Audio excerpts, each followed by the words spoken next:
Kocha mpya wa Simba amchagua Matola kuwa kocha msaidizi wake.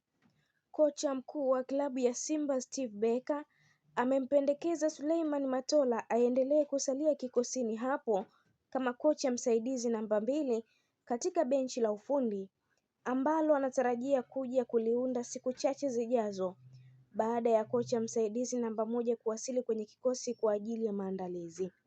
Chanzo cha kuaminika kutoka kwenye klabu ya Simba kinaeleza kuwa kocha mpya wa Simba Steve Barker na Suleiman Matola ni marafiki wa siku nyingi, na ndio sababu kocha huyo Msauzi amempendekeza kocha Matola kuendelea kusalia kikosini hapo, kwani ana uzoefu wa kukaa na wachezaji kwa muda mrefu na hii itarahisisha kazi yake ya kuijenga Simba. Suleiman Matola tayari alikuwa kocha msaidizi wa Simba Sport kabla ya mabadiliko ya benchi la ufundi hivi karibuni. Alifanya hivyo kwa uongozi wake, kwa kazi yake na uzoefu wake ndani ya klabu. Mabadiliko ya kocha mkuu baada ya uongozi wa klabu kuamua kumtoa kocha mkuu kama Pantefa Davis, Matola alipewa nafasi ya kusimamia kikosi kwa muda hadi benchi jipya liwe tayari. Hii ni kawaida katika soka wakati mabadiliko yanapotokea. Kuwa kocha msaidizi kwa muda kumemfanya Matola ajue wachezaji na benchi la ufundi vizuri kuliko mtu mpya kabisa, hivyo anakuwa na chaguo rahisi kuendelea kuwa msaidizi hata kama baada ya kocha mkuu mpya kuja. Simba Sport inaonekana inaamini kazi yake kwa kuwa mara nyingi inaendelea kumteua Matola hadi kushika nafasi za muda au kuendelea kama kusalia kwenye timu ama kwenye benchi la ufundi ndani ya timu licha ya mabadiliko ya kocha mkuu. Uongozi wa Simba na kocha mkuu mpya wanathamini uzoefu wake, uelewa kikosi na utayari wake wa kusaidia timu, ndiyo maana amekuwa tena kama kocha msaidizi au kusimamia benchi wakati wa mabadiliko. Hii ni kawaida sana katika klabu za soka kubwa zinapokuwa na mabadiliko ya benchi la ufundi. Matola alikuwa mchezaji wa Simba kabla ya kuingia kwenye taaluma ya utendaji wa benchi la ufundi. Aliheshimiwa ndani ya kikosi akicheza kama nahodha kabla ya kuhamia kwenye ustadi wa ufaulu wa ufundi katika benchi la ufundi. Hii inaonyesha alijenga uelewa mzito wa utamaduni wa klabu na wachezaji wake. Aliteuliwa kuwa kocha mkuu wa timu za vijana Simba Sport, akisaidia kukuza na kutunza vipaji vya vijana wa klabu. Hii ni kazi muhimu sana kwa klabu kubwa, kwani inachangia kuzalisha wachezaji wenye uzoefu wa kucheza kikosi cha wakubwa.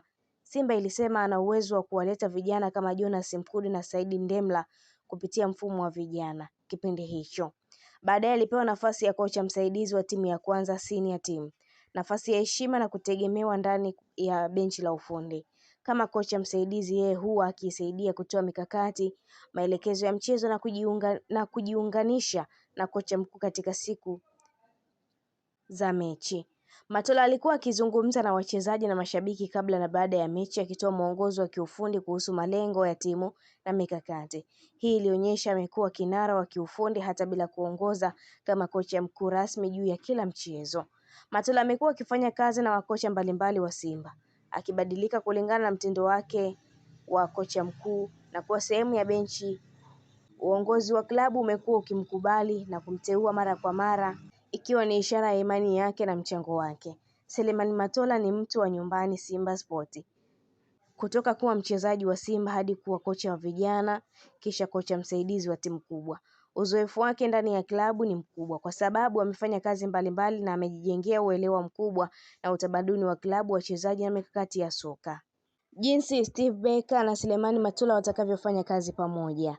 Steve Barker, kocha mkuu, ataweka mfumo wa uchezaji, tactics pamoja na philosophy. Ataamua kikosi cha kwanza, mbinu za mechi na mabadiliko. Ataongoza mazoezi makubwa na maamuzi ya mwisho. Ataweka viwango vya nidhamu na utendaji. Suleiman Matola kama kocha msaidizi atakuwa kiungo kati ya Barker na wachezaji. Atamsaidia Steve Barker kuchambua wapinzani, kuandaa mazoezi, kusimamia mazoezi ya vikundi, defense pamoja na ataki. Atamsaidia kutafsiri mfumo wa Barker kwa mazingira ya Simba. Atatoa taarifa za ndani, tabia za wachezaji, pressure ya mashabiki, ratiba na uhalisia wa ligi ya Tanzania. Kwa nini ushirikiano huu ni muhimu? Beka ana uzoefu wa kimataifa, lakini Matola anaifahamu Simba kwa undani. Hii husaidia kupunguza migongano, kocha mpya kuzoea haraka, wachezaji kumwamini mfumo mpya kivitendo uwanjani. Beka: hivi ndivyo nataka timu icheze. Matola: hawa wachezaji wanaweza kufanya hivi, huyu apewe jukumu hili. Beka anafanya uamuzi wa mwisho, lakini kwa ushauri wa Matola. Kwa kifupi, Steve Beka mwelekeo pamoja na maamuzi, Matola ni uzoefu wa ndani na utekelezaji. Pengine huu ndio mpango unaotumika sana kwa klabu kubwa. Steve Beka ni kocha mwenye uzoefu mkubwa Afrika Kusini.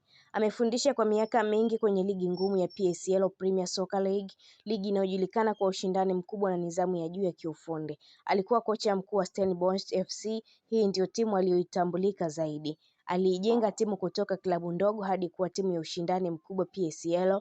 Anajulikana kwa kujenga timu taratibu, kuamini wachezaji vijana, nidhamu ya kiuchezaji. Mafanikio makubwa: aliongoza Stellenbosch kufuzu mashindano ya CAF, kufika hatua za juu kwenye mashindano ya ndani. Hii ilimpa heshima kama kocha anayejenga mifumo, si wa matokeo ya haraka tu. Falsafa yake ya soka: anapenda soka la kupanga, la kushambulia kutoka nyuma, nidhamu ya kiulinzi, timu kucheza kama block. Sio kocha wa makelele, ni mtulivu anayeamini mpango kuliko pressure. Uzoefu wa kufanya kazi na wasaidizi wa ndani: amezoea kufanya kazi na makocha wasaidizi wa klabu husika. Hii ndio sababu hana shida kufanya kazi na Selemani Matola. Simba ni klabu yenye presha kubwa, mashabiki wengi. Beka na uzoefu wa presha ya ligi kubwa. Anahitaji mtu wa ndani, Matola, kusaidia mazingira. Ndipo watakapokamilishana. Kwa kifupi, Steve Beka ni kocha wa mifumo, nidhamu na ujenzi wa timu, sio kocha wa miujiza ya haraka bali wa matokeo ya muda na wakati. Tofauti ya Steve Beka na makocha waliopita Simba ni mtindo wa uchezaji. Beka anajenga timu kuanzia ulinzi, anapenda nidhamu, mpangilio. Makocha waliopita wengi walisisitiza ushambuliaji wa haraka, wakati mwingine timu ilicheza bila balance. Matokeo, Simba inaweza kufunga mabao machache mwanzo, lakini kufungwa pia kutapungua. Utulivu kwa wachezaji: Steve Beka anaamini sana wachezaji wale wale kuzoea mfumo. Habadilishi kikosi kila mechi. Makocha waliopita mabadiliko mengi ya kikosi yalikuwa yakitokea, wachezaji kukosa consistency. Matokeo, wachezaji watakuwa na majukumu yaliyo wazi zaidi. Pressure mashabiki: Steve Beka ni mtulivu, hafanyi maamuzi kwa pressure, anafuata mpango wake hata akikosolewa. Makocha waliopita baadhi walibadilika haraka wakikabiliwa na pressure. Mashabiki watahitaji subira kidogo kwa kocha huyu mpya. Nafasi ya kocha msaidizi Selemani Matola. Beka anamsikiliza sana msaidizi wa ndani. Msaidizi mara nyingi alikuwa pembeni wakati akiongoza timu zamani. Hapa Matola atakuwa na sauti kubwa kwenye maamuzi ya kikosi na mazoezi. Mabadiliko tunayoyatarajia ndani ya mechi 5 mpaka 10 za mwanzo: Simba kucheza kwa nidhamu zaidi, mistari, ulinzi, kiungo, ushambuliaji kuwa karibu. Sio mechi nyingi za kushambulia hovyo, mwanzo unaweza kuwa mgumu kabla mfumo haujakaa. Kwa kifupi, Beka ana utulivu plus mfumo plus matokeo ya muda. Simba itakuwa timu ngumu kufunga hata kama sio ya burudani sana mwanzo. Ukiona Simba inashinda 1-0 au sare chache lakini haifungwi sana, ujue mfumo wa Beka unaanza kufanya kazi. Na hii ni Neli TV, endelea kutufuatilia mtazamaji wetu, usisahau kulike, kushare, kucomment pamoja na kusubscribe channel yetu ili uendelee kufurahia taarifa zetu mbalimbali za kimichezo kutokea ndani na nje ya mipaka ya Tanzania. Niliyekuandalia na kusomea taarifa hii ni mimi Liz wa Sport. Hadi wakati mwingine, endelea kusalia na Neli TV, subscribe, share, comment kisha like ili uwe mmoja wa mwanafamilia wa Neli TV. Hadi wakati mwingine, bye bye.